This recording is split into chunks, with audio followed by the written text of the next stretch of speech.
A user interacts with open access the same way they would with any type of directories. There are many types of different categories, such as medicine, engineering, biology, and many more. A user interacts with Creative Commons in different ways. If you are looking to get your work out there, there are different types of licenses that determine what is appropriate for you.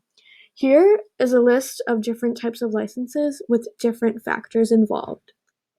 If someone is looking to use others' work, then they would interact with it differently. People can search for images, music, and more. People can access the official Creative Commons website or use advanced searches on websites like YouTube. See, now this brings us to a search bar in which we can search for, let's say, a puppy. There are many different pictures we can choose from, as well as different factors like file type, image type, and the sources that it's from. The next prompt asks, which big ideas is this related to? The big idea of abstraction that this is related to is computing is a creative human activity that engenders innovation and promotes exploration.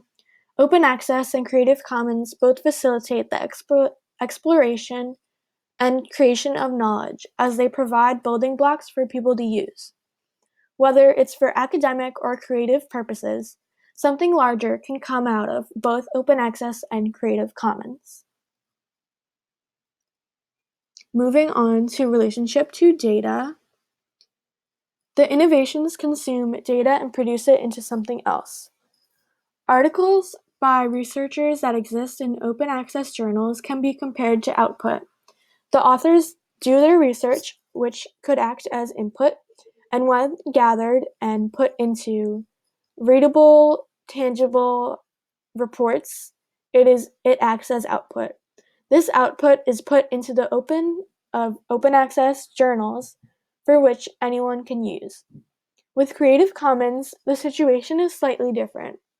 Creators can put their photographs in which act as input for those looking for artifacts. For example, when people gather an HTML link to embed a picture, such as a picture of a puppy, onto their website, the picture itself acts as the input and the completed website would be the output, the final result thanks to Creative Commons. I also described a privacy concern with Creative Commons.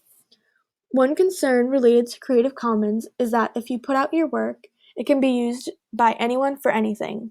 You have no control over who will reuse your work after you put it out into the internet. Something that you have created can be used by someone to promote hateful ideas or something that you just simply don't agree with. If someone profits off your work, you cannot ask to be compensated for it as you gave up the rights to it. Copyright can also be compromised if someone uses your work to create something, even if it's very similar to the original one you created, then they can argue that it is now theirs.